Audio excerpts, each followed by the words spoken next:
Hello everyone, my name's Derry. I am the CEO and co-founder of OneUp Sales, and this is the first time I'm doing a podcast in person. And for such a special occasion, I had to grab a pretty special guy. Gary, thank you very much for coming in to have a chat. Absolute pleasure. And given that I was your highest rated podcast of last year, seemed only sensible and personable. It did, and this one came about more by chance because we were talking about contract the other day, weren't we? And about how not enough people understand this, and that's why we've got a wonderful emblazoned title behind us as well, talking all about contract rec. We've exchanged loads of notes over the last few days, so there is tons we can get into. You've got stuff you want to talk about, we've got areas we can dive into. We'll just go through the whole thing over the next hour or so. Sound good? Perfect. Wonderful, that's what I want to hear. So start off at the very, very top. Someone's a perm recruiter, maybe they're tickled around contract a little bit but not done much in it. Why should someone give a shit about contract recruitment? Okay, so perm recruitment business leader. Yes, let's go down that path. Or someone who's recently set up a business, for example, after being a successful perm recruiter, and they're being told you need to get into contract. I do hate the fact that people jump into being a recruitment business leader when they haven't Done any contracts? Yeah, but they haven't actually earned their spurs. If they haven't managed people, if they haven't learned their craft through somebody else's efforts and energy, that's the gift. And there should be a certain point in time when you trigger it, but a lot of people do it way too early. Okay. And also, if they keep their ears and eyes open, they can see what the contract team is doing, because it's very, very different. Perm and contract people are chalk and cheese.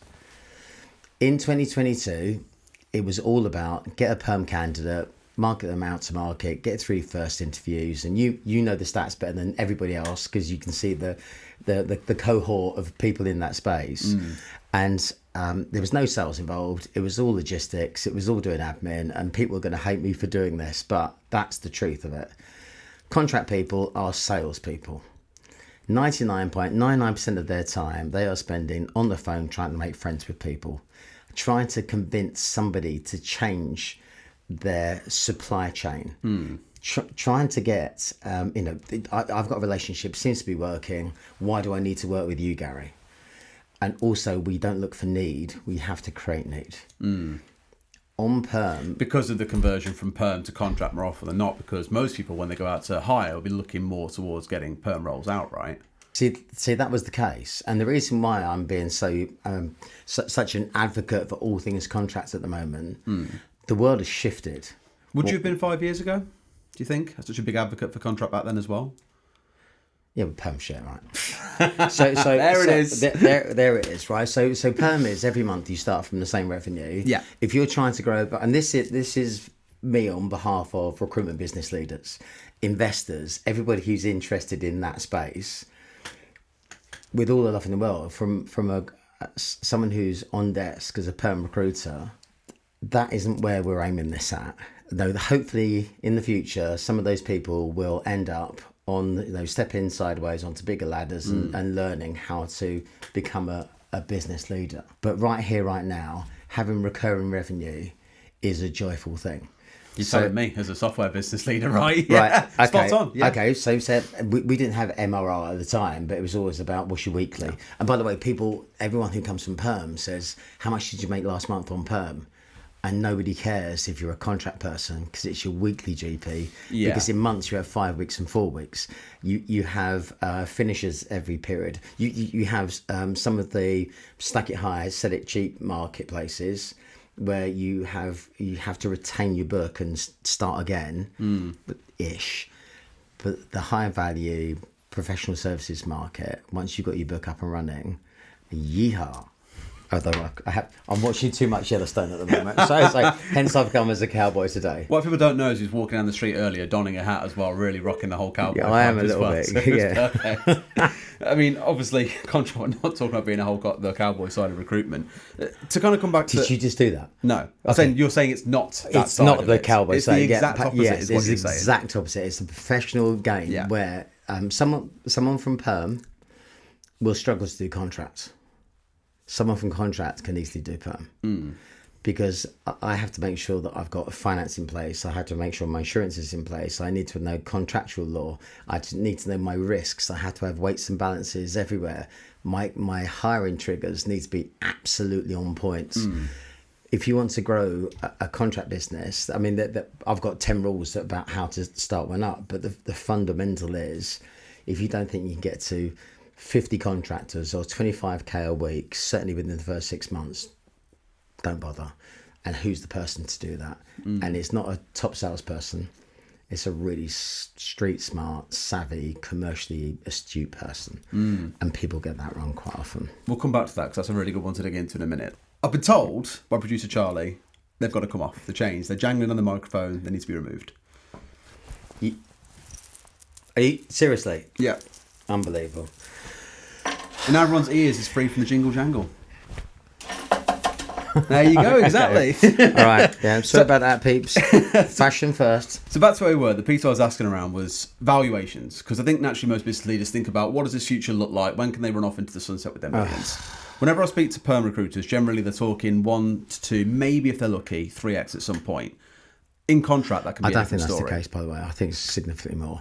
That sounds like a business that's properly under the cosh and it's a fire sale. Okay. So a decent perm business should be, if you ever use my app, which is free for everyone, so value.com, val-u.com. I got an email to fill this out and I was like, I'm not a recruitment owner, but I should fill this out. Okay, it basically it's like Wonga strips, and it will tell you if you did more contract, would it make your business worth more? If you had your rate of growth, would it be worth more? If you're split across perm contract and international versus UK, yield per head, your management group, it all works it out.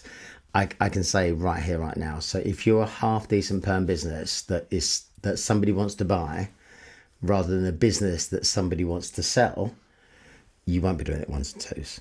What do you expect to see then? 4s and 5s. 4s and 5s, okay. If you're a half decent business, but if you speak to Sean Wadsworth, it's somewhere between 7 and 11 when the shops are open. Somewhere between 7 and 11, depending on who you talk to when you sell Frank Group. So there are different gigs and different people, but on a contract business, if you weren't doing 7s to 8s, again, why are you selling it? Looking to sell versus looking to buy sort of conversation. Yeah, right? so I think businesses should be set up to present yourself. It's like having the puppy in the pet shop window. That you want wagging tails. It's best of breed. You don't want a bully XL in the window thinking, I'm not going to go in that pet shop. You want it to be, that's a really random analogy, but you really want the best that you could be, that people start going, oh, that's interesting. I kind of like that. And then you look at the quality of earnings. You don't want all your business out of 1 or 2 customers. So all of those things make a significant difference. But if someone's out selling 1s and 2s, well, speak to me, please. Speak to me. I'm all over it. I'll buy that tomorrow. You're bumping up for it. Nice. 100%. Okay, nice. So, but but to ask your other question, so the reason why people should do contract is that people like buying future books. So it's business tomorrow. Yeah. It's consistently there as you're doing in the software, SaaS market. Yeah, it's 100%. It's not about what you've done historically, although your rate of growth matters. It's about how that can be taken and you lift it and put it into different locations. So if I had more money, could we do this in 6 or 16 or 60 different locations? That's where the big tickles come. Makes a lot of sense. Like I think in software is a great example. If we were selling professional services and that was half our annual revenue, no one gives a crap about that come exit time. They care about the recurring side of it, which obviously contract leans very heavily into. To go back to that then, if someone's looking to get started in this and you said if in 6 months you can't have 50 runners out making 25k a week, it is not worth doing. Is that like a golden rule to follow, or are there exceptions? Yeah, it's a golden rule. I truly believe that. And because people think SThree, it was just like a monolithic, big business. It was a giant. In my contract business, my personal contract business, it was 60 different P&Ls. And it started with 4 people, because it's about making every part of your business formulaic, and contract is the best way to actually work on those processes. So 4 people, you'd ideally like those 4 people to get to 50 runners or 25k a week. Now at 25k a week, I'll rattle off some random numbers to you, but that's typically 48 weeks of the year where people are generally working, times 92% of people actually just doing all of the day work that they should be doing. That's a £1.2 million business. So once you get to a £1.2 million business, in that year with 4 people, and you haven't reached saturation with those 4 people, by the way, you've only got to 4K, you know, in real terms, so it's 4.25K a week. Well, it's maths, right? Contract recruitment, you've got to be a mathematician, or you have to have a CFO on your absolute shoulder showing you the numbers. But if you can get to 25K, but 50K, 25K, ideally, as a starting point, the quicker you get there, the quicker you grow, and that's where you go from startup to scale up to hyper. 1.2, if you can get to a 1.2 run rate at the end of that year, your midpoint, your medium through that year is 600 grand. So that 600 grand medium has generated you 600 times 12 months, a lot of cash. Yeah. Even if you flatline in that second year, you've got 100% growth. Yeah. You're still laughing. Right. And then you can actually start then to build. So your 4 becomes 8, becomes 16, becomes 32 really quickly. But it's a question of how you get there and how you prep that market for your contract business to land running, as opposed to, everyone would love the revenue. Oh, of course, yeah. Everyone fails because they give it to one person. Yeah. So where's contract today? Oh, your contract business is at the dentist. Got it. So it's a question of how do you set this up as a business that will succeed, as opposed to a business that has got, you know, inherent issues and dramas. Well, let's dig into that then, because we'll talk about the scale side of things, like 25 to 15 onwards from there, and the team that you build, the processes you put in place. You said earlier on, you bring in 4 people, and that's how you get things really running. What does the profile of those people look like? So I imagine most of them think about a recruiter, you think about a good perm recruiter, someone who's got those good relationship building skills, and you mentioned that's important. How do you go about building that first team that can come in and build it if you haven't strictly got the knowledge yourself to do so? So this is... timing is everything with this, right? So I'm doing quite a lot of work. So it's a Gary Goldsmith to many group that I'm trying to build, all about this contract piece. We've got a RDLC contract super lunch on this. I'm throwing out loads of stuff at the moment, telling people what to do and them knowing how to do it are totally different beasts.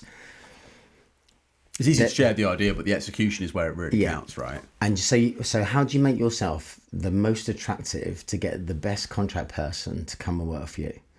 So a lot of people think, okay, I want someone who's got 2 years of contracts and they come and teach me how to do it. Well, if you want to be led down a whole load of rabbit holes, throwing loads of good money after bad, please 100% do that. And what a laugh you'll have. Burning cash is just not... It's just not the way to do it. The right person, and remember that SThree and Computer Futures failed twice before they got me. And then I came in with a plan, and I had gone out and educated myself. So I'd worked for different businesses, so big corporates, to understand how they work and how they sell and how they reward people. Search businesses to understand how they work and how contract recruitment can sit off the back of that. I worked for a contract business. Well, it was a mixed business, about 50-50. They had some of the most amazing talent in that business. So John Pullen, who ended up as a Huntress, Chris Bartlett. They had some absolutely amazing talent within that business. But it was an example of how not to do it. And that's as equally important in terms of your personal knowledge and your knowledge bank. So when I was afforded the opportunity to set up a contract business at SThree, oh my God, did I rip their arm off. And then I could come with 4 people. So 4 people that I trusted, liked me, would work with me. I'd managed 30 people as a 23-year-old. I was also the top biller at the same age. I never slept. And I was doing 12-hour days, 7 days a week.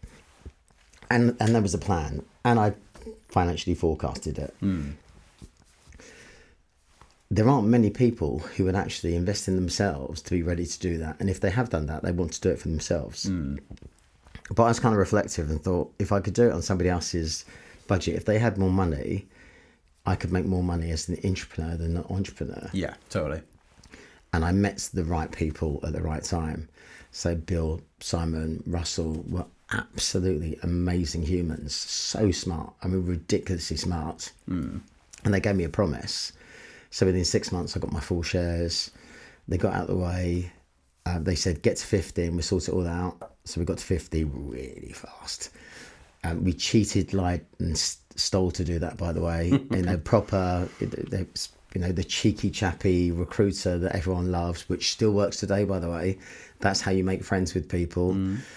And that's the person you need to lead this. Somebody that people will follow, somebody who has a plan, and somebody that you can actually... So they didn't ask for any reports off of me. I mean, nothing. As long as that number was going in the right direction, they didn't care. Oh, no. So I started reporting. So it was all about how could you do this? And I said, I'm giving you reasons to praise me. So we've grown by this. We've done this. We've achieved this. This is our business process. This is what we're doing. And that worked an absolute treat. And then my friends joined.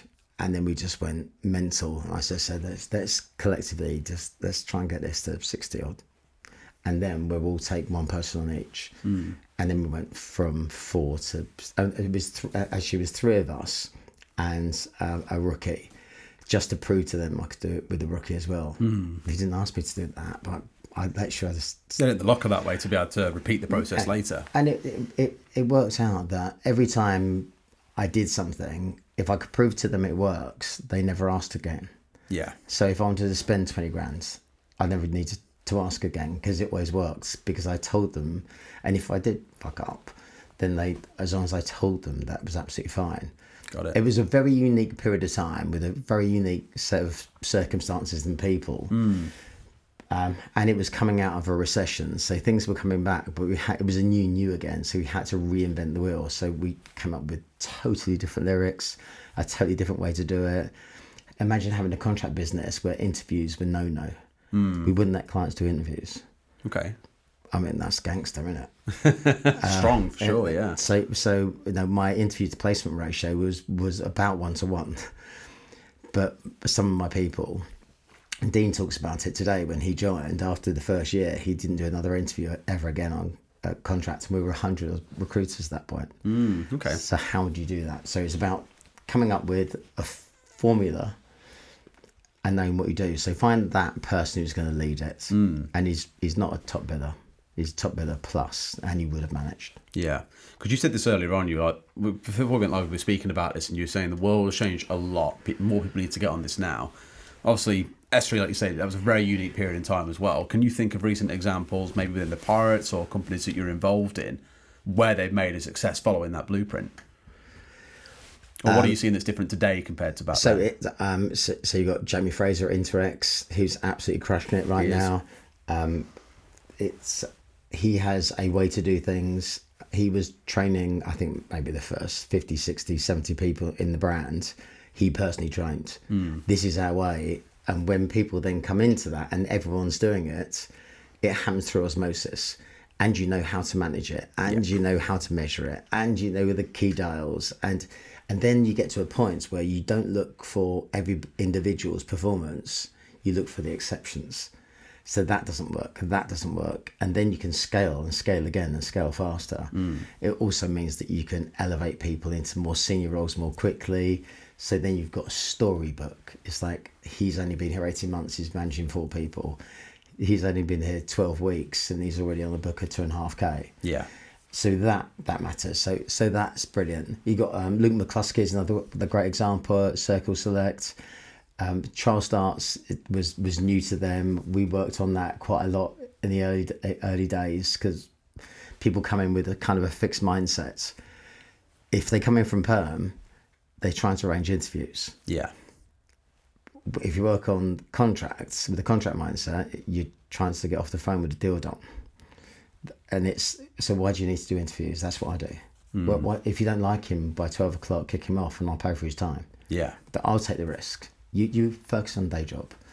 So it was so different between, okay, so it's going to take me 2 days to find the person, 2 days to arrange the interview, 2 days to by the time I've done that, I've taken that out of the public domain and I'm making cash. Right? And people so if you can say, if I can get someone there first thing in the morning, would that solve your problem?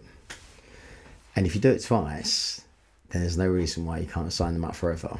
Yeah. Say, I'll always do that until such time as it goes wrong, and then call me and I'll fix it. And all of my best accounts came from complaints, by the way. From complaints? So, but the biggest complaint I had, they absolutely threw their toys out. The pram, it was massive. And I went to meet them. And we went from running about 4 or 5 contractors there. It was Computer People's biggest ever client. And they just got lethargic. And they just tried to rinse it for money. So they reduced their fees and reduced the quality of people working on a massive piece of work. So I put my best people on it. I brought them into an office. The person who was the head of procurement cut my tie off in a meeting. She said I was being too cheeky and cut it off. So I knew I had her at that point. And then we got to 258 contractors there. And she ended up coming to join the business because she was so amazing. And then she said, did you realise there was another 250 contractors the other side of the business that you never asked me for? So you know... Expensive mistake. We're just stupid. And she goes, I always promise myself, if you ever ask for it, I'll give it to you. So I was the lethargic because Computer People were. So, you know... Try to learn from a mistake. Don't be a dick.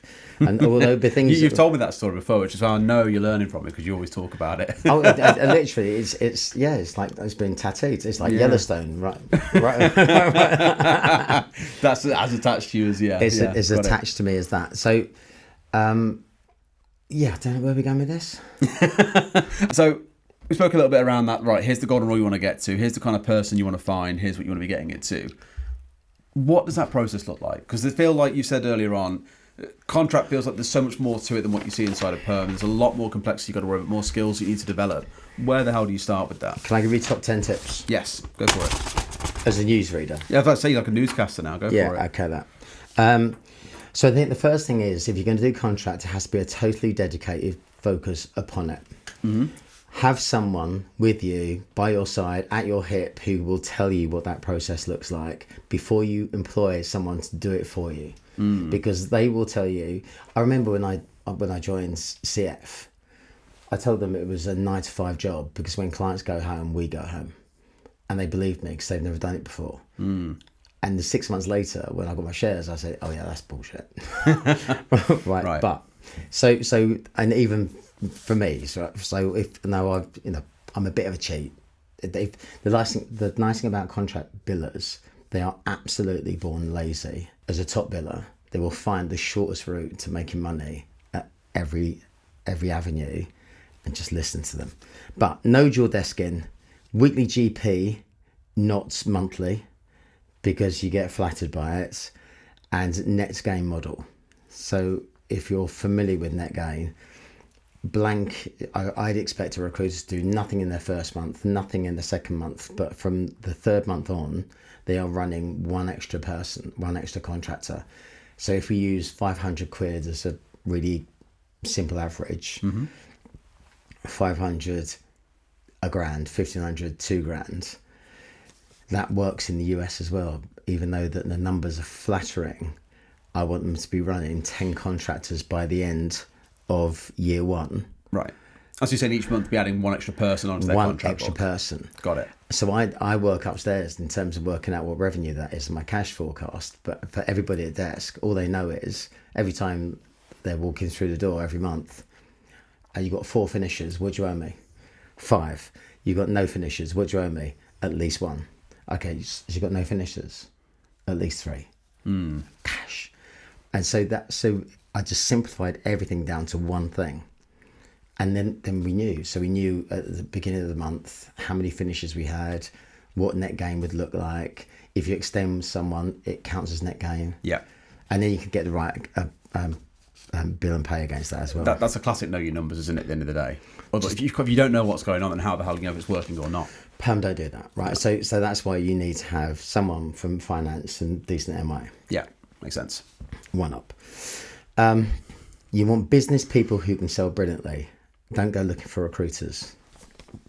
Interesting. Okay. Because if you want to grow this brilliantly, if you weren't a billing manager for me within 18 months, then you're kind of dead to me. I'll take your revenue, I'll chuck you in a cupboard, throw you a steak once a month, but don't expect to come out on lunch clubs and shit. is I want you on that track. So we treated people who were elite massively differently, which created the culture of it's cool to be good. And that really worked with us. So I want people to be commercially savvy. Yeah. So we did intelligence tests, we did spelling tests, which is random because I'm great numerically, but I can't spool for Tiffy, right? So everyone's got their own weaknesses. And you don't hire anyone from the top end if they haven't got experience, but you probably only want 1 or 2 hires. Thereafter, only hire rookies. That's so interesting, because the advice these days I hear is go out there and hire the seniors. Don't burn yourself trying to train rookies all the time. Find those that can do the job, build a solid core business, and then worry about the rest. Love it. Everyone's wrong. Okay. Because it's like it. Because any decent contract biller worth their salt is not leaving. Unless they've got an account which is about to go belly up and they're worried that their GP is going to go down. They're trying to guarantee hop. Yeah. Not on my shift. So, and I didn't want their opinions about how they worked it elsewhere. So I've got an opinion, Derry, you're more than welcome to it. If I want your opinion, Derry, I'll give it you. We have had a process, and the businesses that are being very successful right here, right now, are following process. They have their way of doing things and they say, look, guys, appreciate it was done this way elsewhere, but this is how we do things. It works for us. Buy in or get out. Daniel Wigglesworth is an absolute master of this. So he is probably one of the best business development people I've ever met in my life. But there's a formula. There's a formula to absolutely everything. And if somebody wants to change that formula, brilliant. And if it works, I'll have it in every part of my business and I'll pay you out of my own bank account. But if it goes wrong, the only person in the world I can blame is you. Yeah. Because you said, here's how we want to be doing things. Follow this. But you have to listen to people, because people the best ideas from our business. So Ian Robbins came up with trial starts, by the way. Richard Banks came up with this whole concept of how to maximise all the businesses through lead gen internally to max out all of that. And he came up with the whole scope for that. Lawrence Doe came up with the whole concept of taking relationships off of desk. So if somebody's got 10 runners, the recruiter's manager goes out with the hiring manager's manager. If they've got 20, then it's directors. If they've got 50, I'm taking someone to Paris for lunch. Yeah. So it doesn't matter who leaves. You've got the connections, then you're embedded. Yeah, and that's really important with contract, because they think they can go and those people become stupid.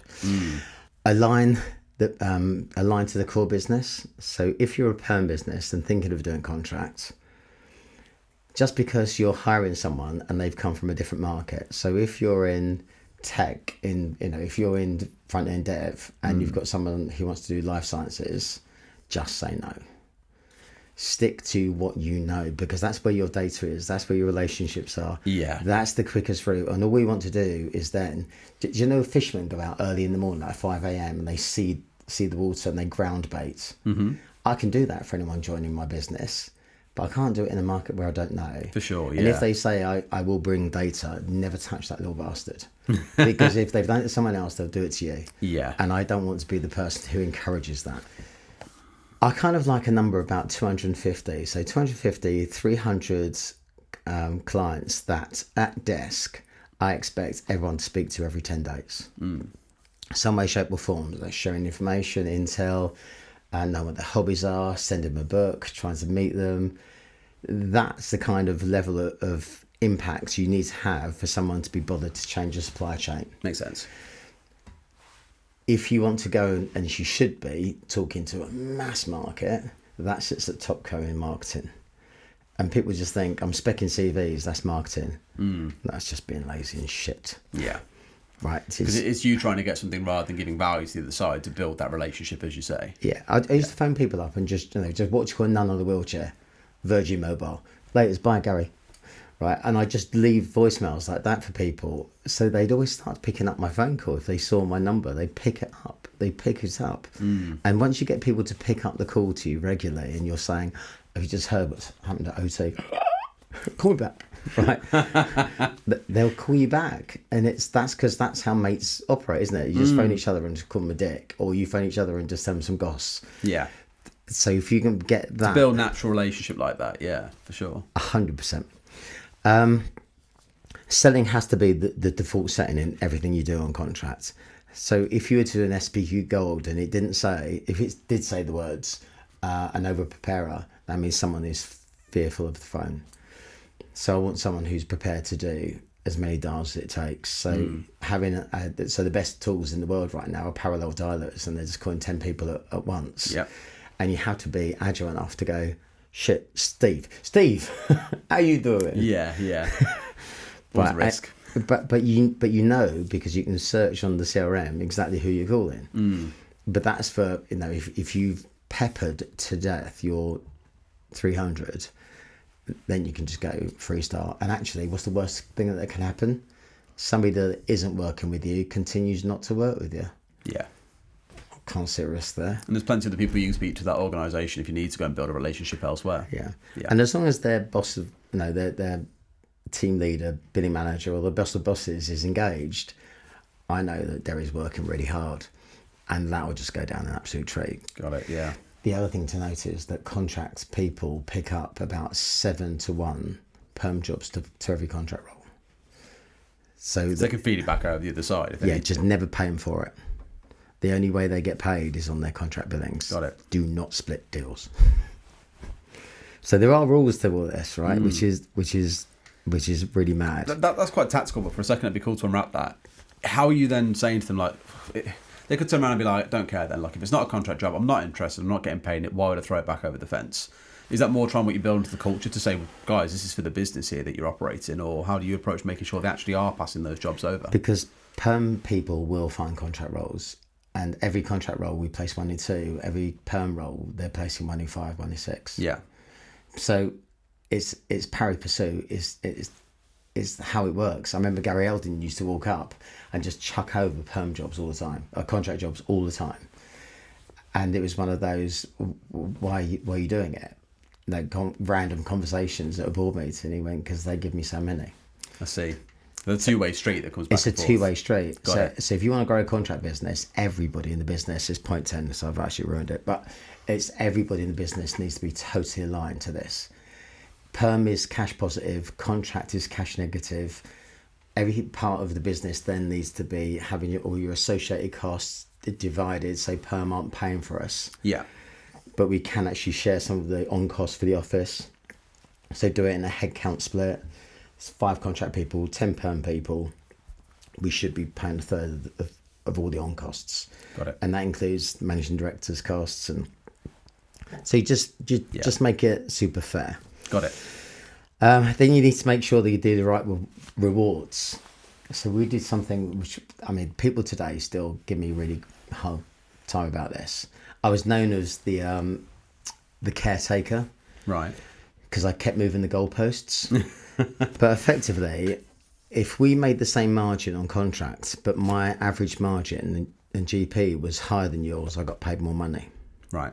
So it's a really good way. So when we went through an IPO, our average margin was still 26%, because we'd focused on how people got paid, as opposed to doing a deal at 10% or 15%. Why would they try it if it didn't matter to their pocket? Yeah. So that's a really clever way to do this. Although Scarlet Conquest still tells me I'm wrong, but I know I'm right. Fair enough. I've got a bigger house. Or the other way to do it, if you do net gain, as long as you're net gaining, you get 20%. If you don't, you get 10%. And if you go backwards, you get 5%. But aligning my rewards to what I really wanted to happen. So that's a massive focus. Also, I think one of the things that people desperately get wrong, people want billing managers and they want them to bill early doors to get the book up. Yeah. A really smart billing manager isn't interested in that. So it's once you get to 6 staff doing your 4K average, they shouldn't be on the tools. They should be working on the business full time to take 6 to 10 to 20 heads. And you can only hire when you get to that 4 or 5K trigger. Yeah. I remember you can turn it up and down. So if the market's going great, you can turn it down to 3.5K. Yeah. If the market's going a bit shit, you turn it up to 6K, so it's harder to recruit. So it balances your cost base. This is going to be so random for people on Perm, because but none of this is going to make any sense to them. But I'm desperately trying. But if you want a billing manager to work for you, more of a significant amount of their personal income should be based on team performance and team growth, not personal performance. Totally. Otherwise, they don't do it. Yeah. So if people just look and go, fuck, but I've got to change it, just change it. Yeah. I just pull the plaster off and get it right. We speak about it all the time, managers across our businesses, like the temptation is there to carry on doing the role like it's what you know, maybe you compensate on it a little bit, but there is so much more value in you being a force multiplier for everyone else that's underneath you, like you say it right. If you're able to get someone to 4K even a few weeks earlier, how fast that can accelerate the business is crazy, but that you've got to compensate them in the right way for it.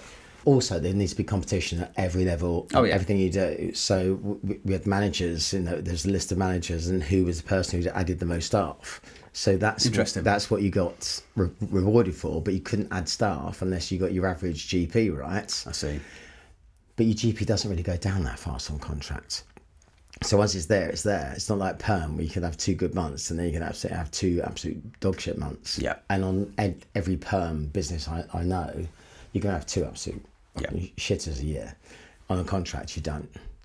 But you have a horrible time in January because you get December finishers, and you get a horrible time at Easter because you get Easter finishers, and that's about 10% of your book.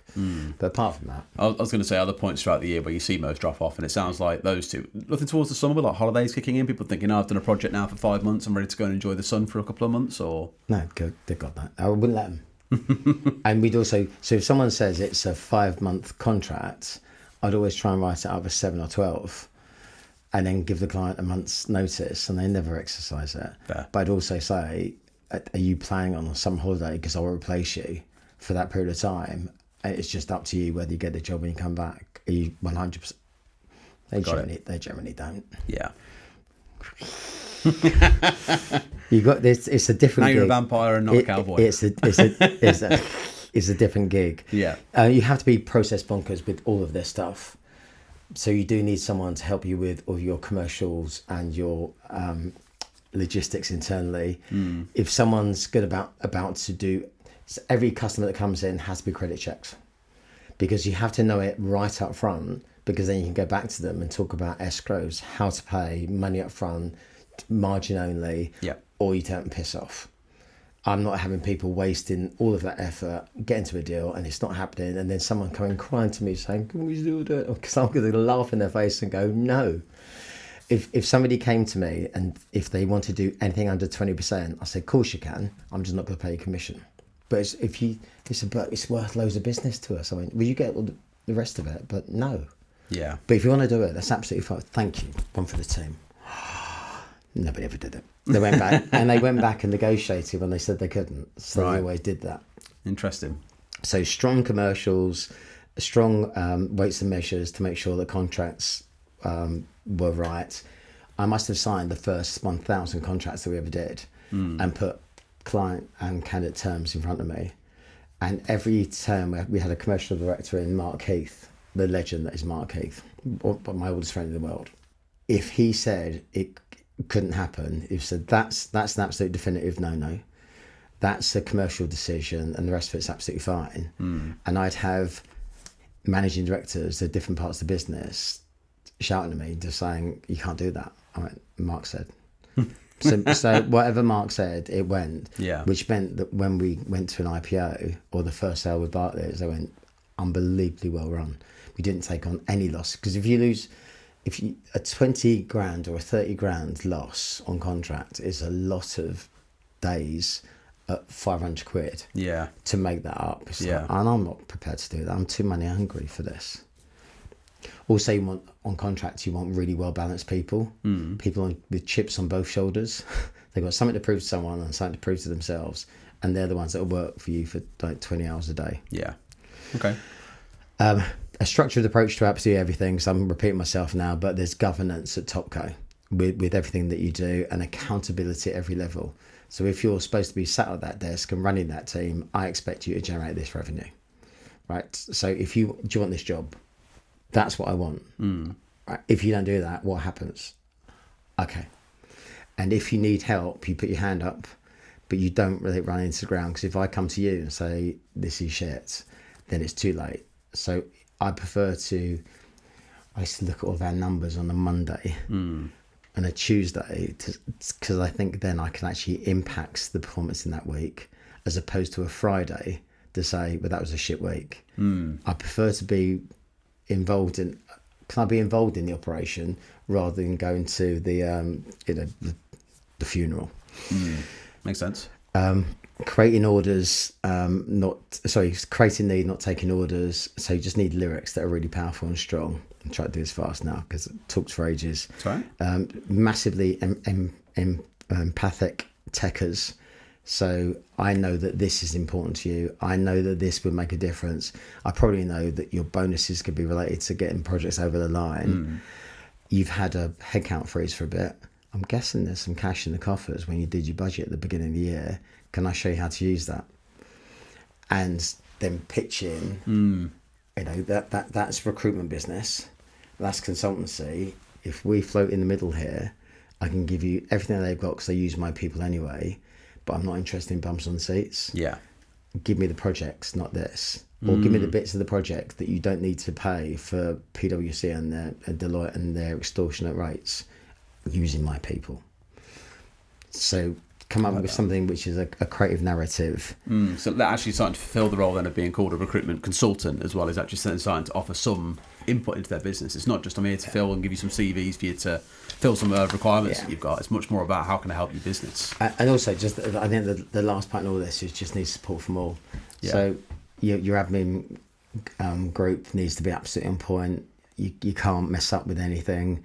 Your finance people need to give you all these reports on time. Your managing director needs to support you. Otherwise, They make it sound so easy, Gary.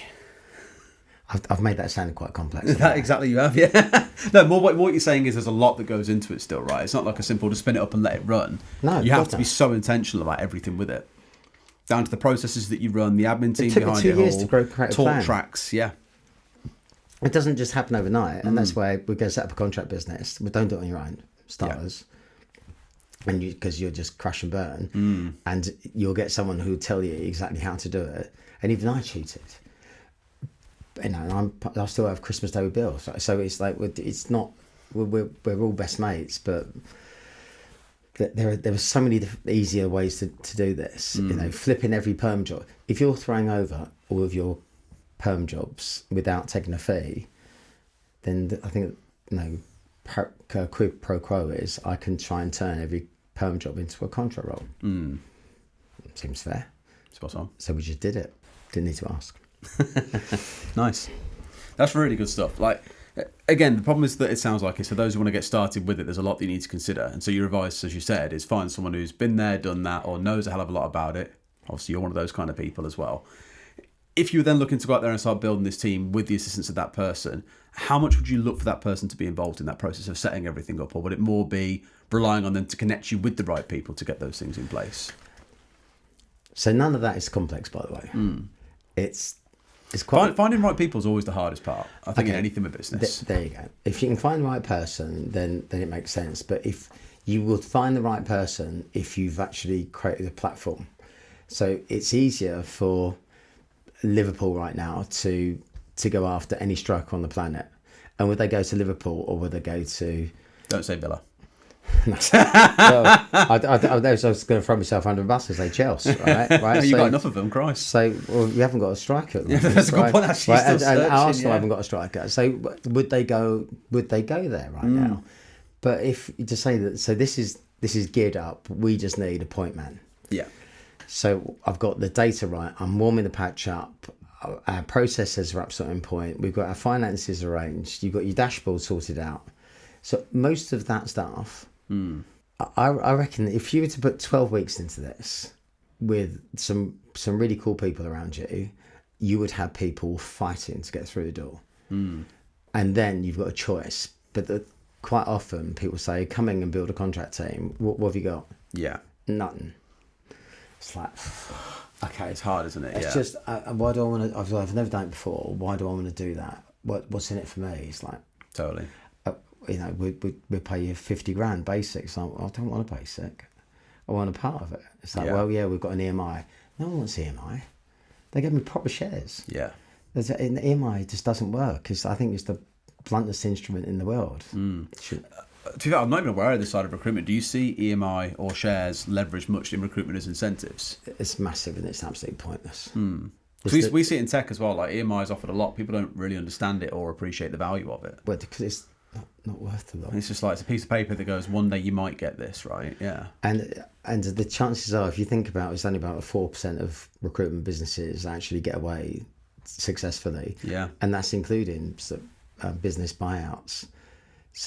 But if you were to get a decent contract business and you were to go at a rate of knots and you were to, really just turn it around and that, oh my God, I haven't had a row on LinkedIn for ages, but it was very close this morning.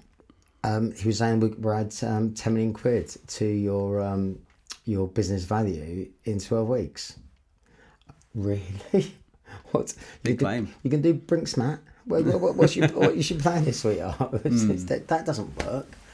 So there's so much smoke and mirrors. But with all of this stuff, it's about having processes, and then you can look at the AI stuff that's going to have a massive impact. It just means you just need to get some of this stuff right. You don't need to do it all of it day one. Yeah. But if you haven't got buy-in, let's go for it, right? If you haven't got buy-in, then you're stuffed from day one. And if you want too much money to come and do it, well, I took a pay cut to go to SThree. I could have got more elsewhere. But you believed in the potential, the opportunity. The share option that they put in front of me was massive.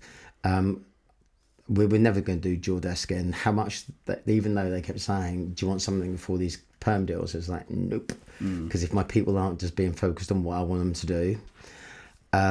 Business people, okay, we'll go back to the people bit, but if you get a decent person, they should be someone that people will follow. And I think the first question you might be asking someone is, who's going to come with you? Yeah. And if you haven't got that, then I think that just... If you haven't got like a name of people that you bring with you at the right time, for sure. Yeah. Then that sees straight through that stuff. Aligning to the business niche, where that's just obvious. The right toolkit, that's just dead easy. So there's nothing wrong with that. Getting the right rewards, well, someone like me just give it you. That's not really hard. Having a structured approach for everything, so you might need an extra compliance person, but you probably outsource that remotely, right? None of this is hard. I kind of made it overly hard there just to say these are the risks. You've got to think about it all, yeah. If you don't think about it, that's why if you're trying to go into the contract market and you just think, tech's easy, I'll just get someone who's been doing it for 2 years in tech. It's like, okay, you're literally just going to burn down your garage in your house. That's what it's going to cost you. Yeah. You speak about these like first people to bring in. Would you be going out there and looking for those that have been there, done that, got the t-shirt, been successful elsewhere? Or is the worry they wouldn't have all the structure and support around them that's made them successful coming into a smaller company? And in that case, where do you find this magical unicorn first person? What's a brilliant question? If you take someone from Hayes or Reed, they're absolute dog shit because they sit behind a massive brand. Yeah, the business comes to them. I don't think they've learnt through the school of hard knocks about how to do this. We say it in software. You wouldn't hire someone from working at, I don't know, a HubSpot or a Salesforce to come and join a small business because they just don't know that environment or the lack of support around them. They can't thrive without it. Yeah, so my daughter works for a SaaS startup, and I can't tell you how many jobs that she's doing and how many she's already mastered. Now she wouldn't have got that if she was working for Access Group or 100%. Because you're a specialist in those companies. You would do a ting. Yep. And it's I can't believe you just said that. Ting, yeah. I'm working on my street jibe. Then ruined it. It's about having someone who's working for, but you don't want it to be for a poxy small business. So whenever I talk to someone about becoming a member of Pirates, it's like, where did you cut your teeth? And I can instantly tell. So is it a business that I respect? Is it a business that's got some scale and substance?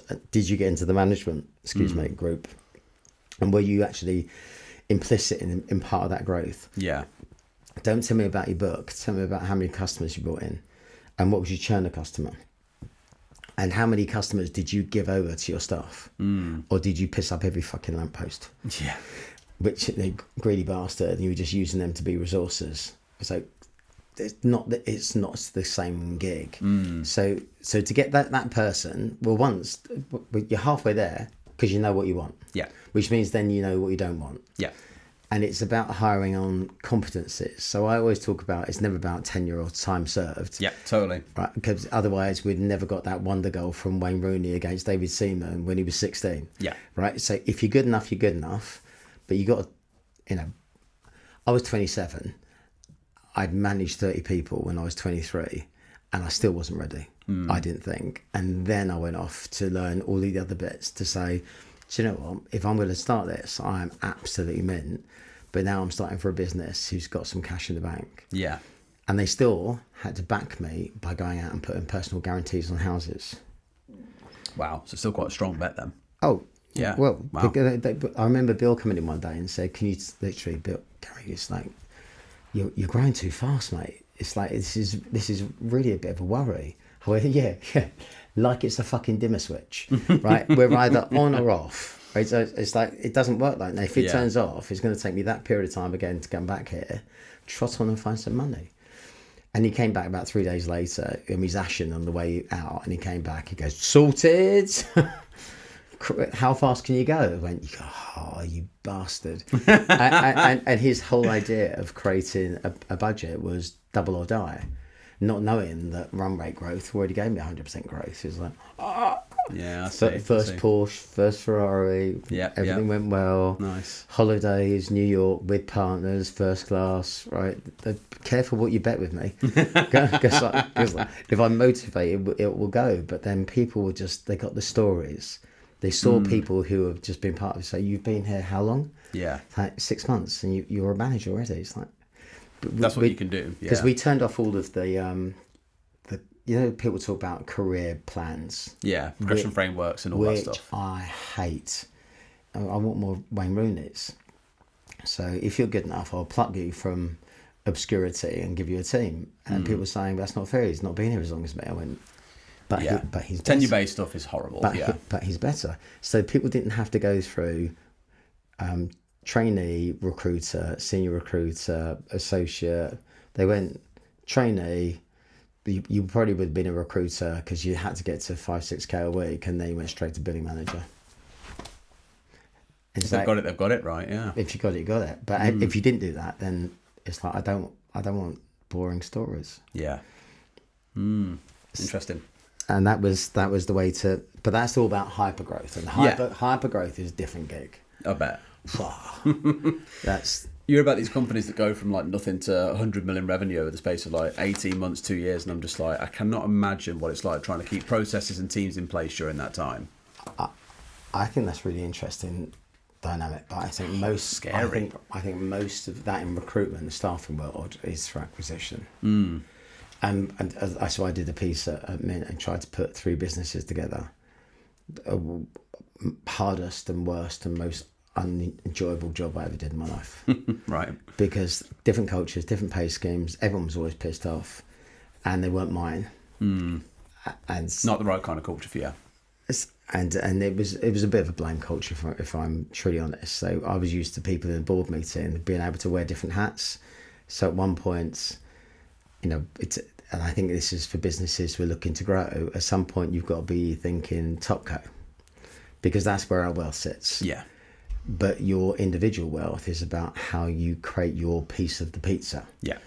So I've got to look after that. But I had to give away my top person in Germany, my second best person in Germany, to go and set up a competitive business with Progressive. I had somebody from Belgium had to go off and work for Huxley to do one of their startups in Amsterdam.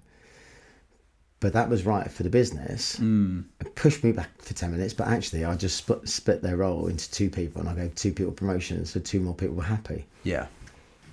So it kind of works. Yeah. Silver lining in a way of being fine. That hurts you personally, for the business it's best. But if you can just keep the people moving up a pipeline the business, people, yeah. Otherwise, if you've got people there who are just thinking glass ceiling, then everything slows down, and then your stories stop. And then everyone gets a bit fatigued, and you try to change things, and people get change fatigue. Did you find that was the hard part about hypergrowth, is keeping that engine going? Because as soon as you see anything that might threaten it or slow it down, like you say, all the wheels come off suddenly, and it becomes an avalanche before you know it. Change is good, right? So I love change. So it's, I think we got 3 times at the CF brand we had to change logo. So at that point, I just went off into a little black hole, and we changed the logo, we changed the commission scheme, we changed the structure, we changed the leadership group, and I came back and went, this is Computer Futures 2. This time it's personnel. I can even remember the Brilliant. I can even remember the strapline for it. And we changed it Very all, and it was good. And everyone moved up. And then we had, so that was about 50 staff. Okay. And we had to do it again about 150 staff. It just needed something new. Yeah, to inject a bit of life into it in a way. The single moment of truth was we changed the logo, so it's changing. So then we did the whole aim for the stars, you might touch the moon, all of my products, and we productized everything that we did. So, oh God, this is a long time ago, way before it's cool to productize in staffing. We changed all the names to spaceships, so Apollo.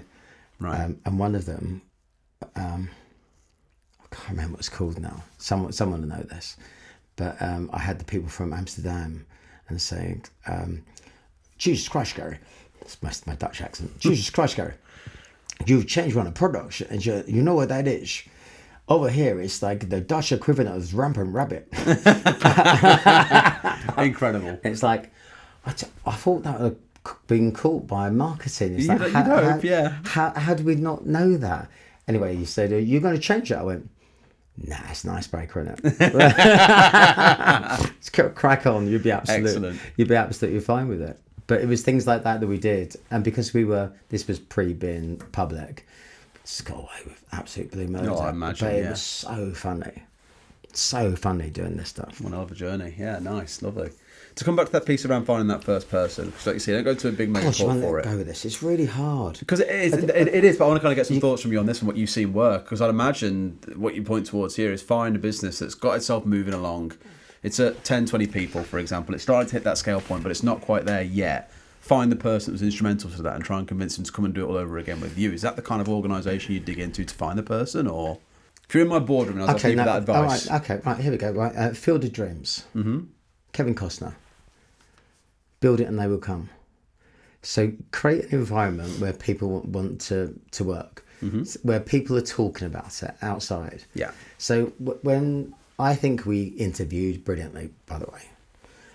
I think people like Lynn Morton really helped us. She came from Blue Arrow and made us significantly more professional. Mm-hmm. Nikki Barker was someone who really helped us. So if we want to do something, we got all of our best brains in the room, locked the door, chucked in a pizza and said, come out with something that does this. So how do we interview people to know how good they are? Mm. And what is the biggest issue with people who are interviewing? They're interviewing everywhere else. So some of the things we did, they had to see about 7 people in one day, 20 minutes each. Nora.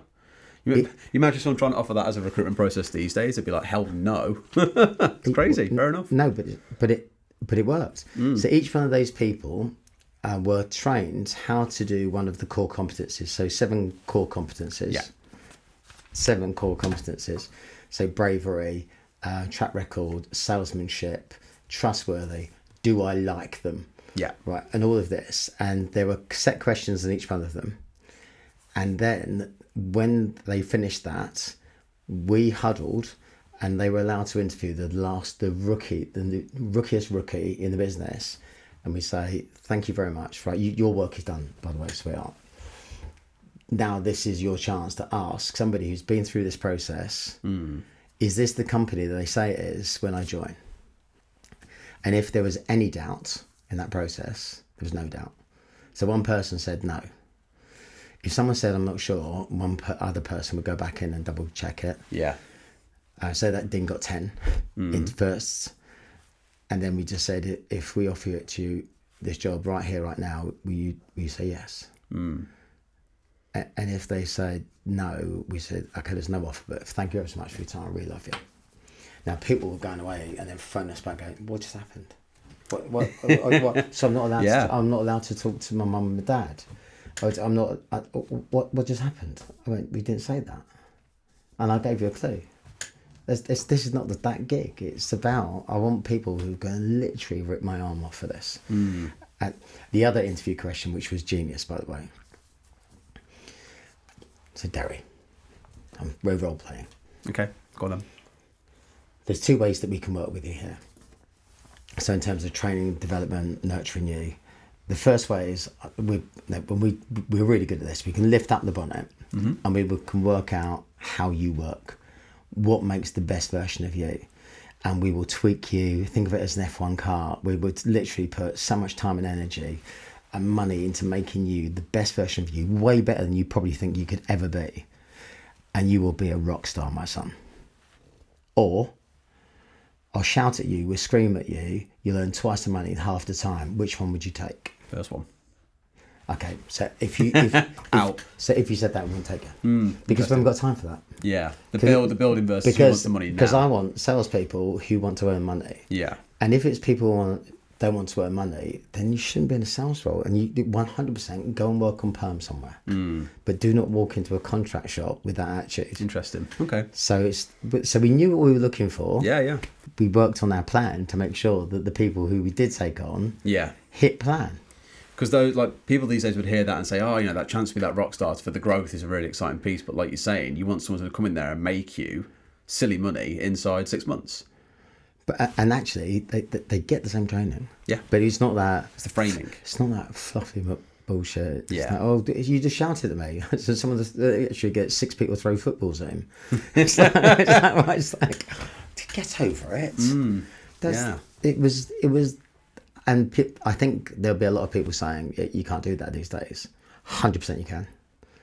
100% you can. Just know that you'll screen out a lot of people who don't want to fit into that category, and that's fine. It's fun and it's enjoyable, and I think people just love to hang around really good people who are.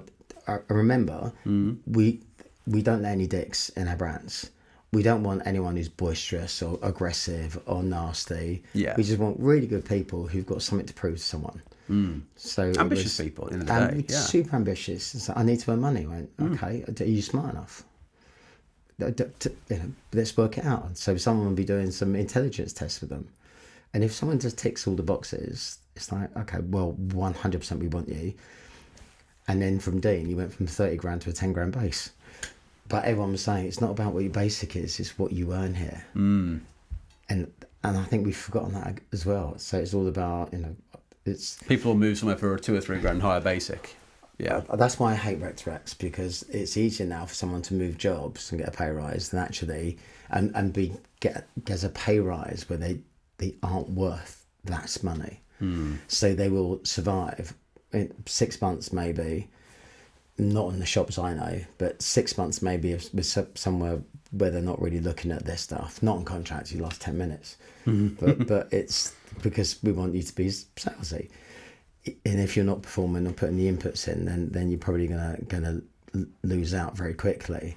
But if you move jobs 3 times, we wouldn't actually, in terms of recruitment no-nos, anybody over the age of 35 changing job, we didn't think it was fair. Because they've got... How so? Because they've probably got a family, they've probably got a mortgage, they've got commitments, yeah. They've got a level of commitment and lifestyle that if we want them to change a job, I don't want them to have outside pressure on what they do, because it's just not right. I'm not even sure I can say this these days, but you want the kids coming through who are probably still living at home, who desperately want to get that first mortgage. But like you say, they don't really have the commitments and therefore nothing to lose, right? Everything to gain.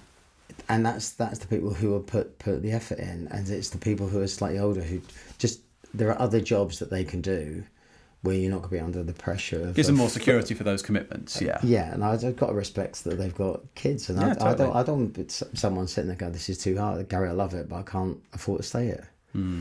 And that would absolutely break my heart. So I don't want to be put into that position. And that's why you point back towards looking towards rookies as well, like you say, is avoiding that situation in the first place, but finding those, like I said, with everything to gain, nothing to lose.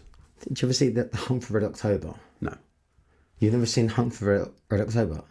Sean Connery. Okay, right. I found I was outed myself there. Oh my God. Okay, where's the eye games? Okay, you get your own back now. E-games. Yeah. I have learned Esports. it. Yeah. Nice try. Oh, mother.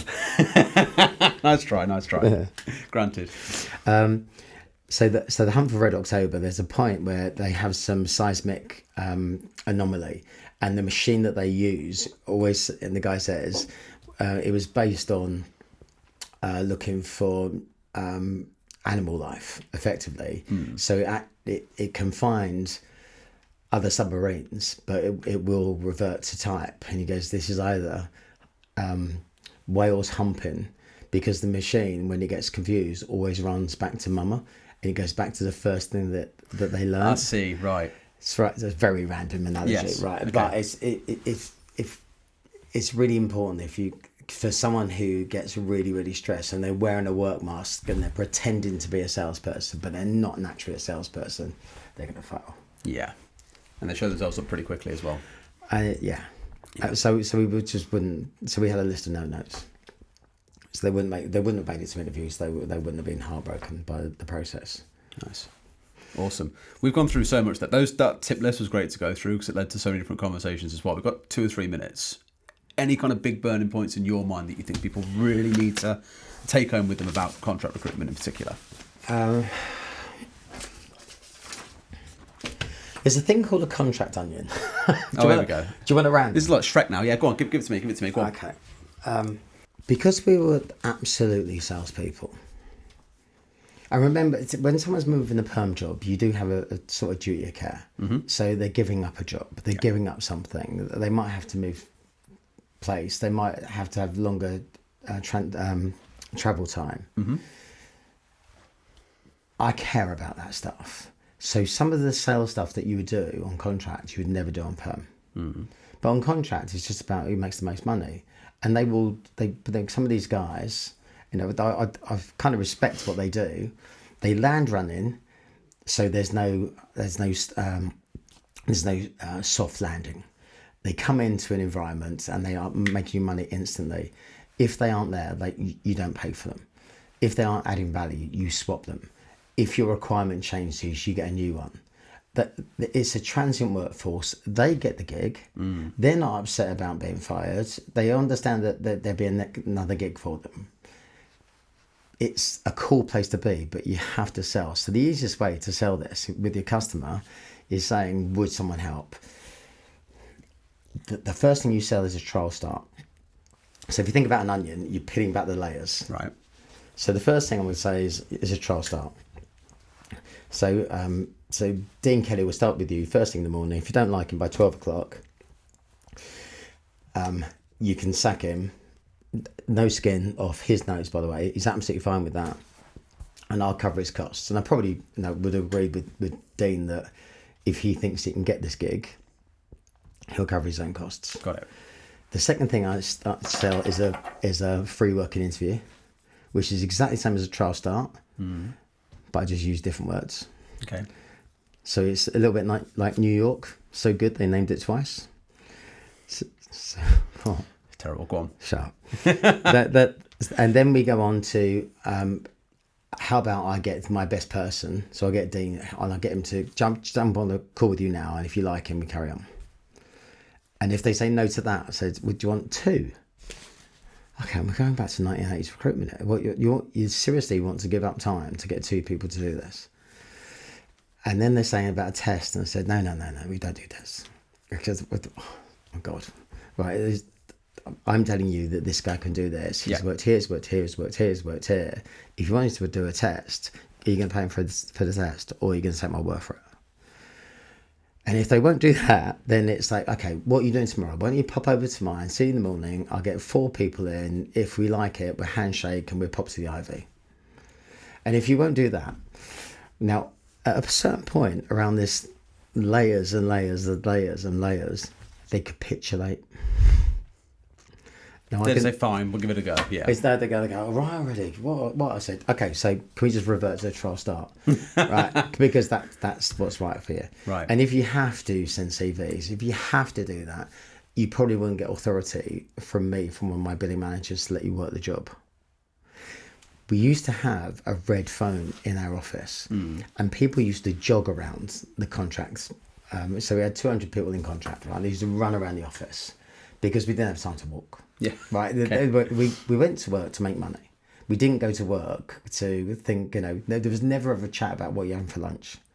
There's never, it's like, what are you doing at the weekend? It's like, and if I heard it went, does it fucking matter? It's like, Yeah. Right, fair point, Jake. Right, so we were there to do a gig. It was a little bit, I'd liken it to Boiler Room and that kind of vibe. Yeah. But the businesses who are succeeding right now are doing this, right? They are really doing this. I genuinely promise you they're doing it. So they used to jog around the office, but this red phone, if that phone ever rang, and we put it as it was a client hotline. So it's a vacancy hotline. Right. And everything that went out was, if you got a vacancy, so it was about being front of mind, first phone call. If they phoned that, if you ever got to the phone first and you could close it on a trial start, even if it wasn't in your market, your location or anywhere, you got it. Okay. And then the rest of the team had to help you fill it and find your Dean Kelly. So they'd sell the, just, we've got this amazing person who could do this for you. I just didn't know his name. And then you had to go and find him because we never fail, we'd find that right person. So it's just giving the client the confidence to do this. Got it. So do you remember Boiler Room? And it was like, recall. Mm-hmm. So people used to jog around the office, except for when the red phone was there and everyone went into slow-mo. I was like, whoa. Just hoping. Hoping it went off. And then sometimes it's like everyone would bundle, but a rookie would get it go, fuck. What do I say? And then he was coached through the whole call. Cool. And then someone would give him the right candidate. Nice. Because that's how he did it. And he got 100% of that comms for doing that. And that created sales, that created buzz. Couldn't do that on Perm because you can't do that on Perm. So I would say the biggest things that matter, getting the right people who are salespeople, telling them it's a sales environment, Bill and Simon did something very clever when I joined. There was a great sales floor. There was 15 people there. They put me upstairs with accounts. I said, you shouldn't mix. So I used to go down and ring their bell every time I did. They'd go, oh, fuck yeah. And they go back upstairs. Okay. So they separated us at birth. And I think it was the best thing in the world. Otherwise, I might have I love Perm, just got shit. But that was really important to us. So they were chalk and cheese, but nice. It was beautiful vibe. And have that onion thing figured out as well as your talk track. Have your onion. Yeah. Have your onion. But that's, I think you just need someone who knows the gig and what's going on to do this. Don't figure it out by yourself. Love it. Amazing. Well, this went on for an hour and 20, which I didn't quite expect, and it's flown by far quicker than I thought I'd expect, mate. But that's been really insightful. Thank you so much. Okay, we didn't do the hypergrowth. That was just the proxy. Well, we'll have to do a second one to that next piece, won't we, then, at some point? Right. That was good, mate. Thank you very much. Really Absolute appreciate pleasure. it. And I look forward to this one getting out as well. I'm sure there'll be lots of questions, and looking forward to it. Brilliant.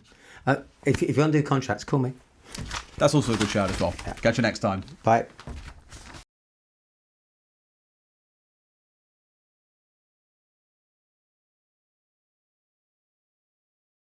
How was it that a business name of val-you.com was still available? Madness.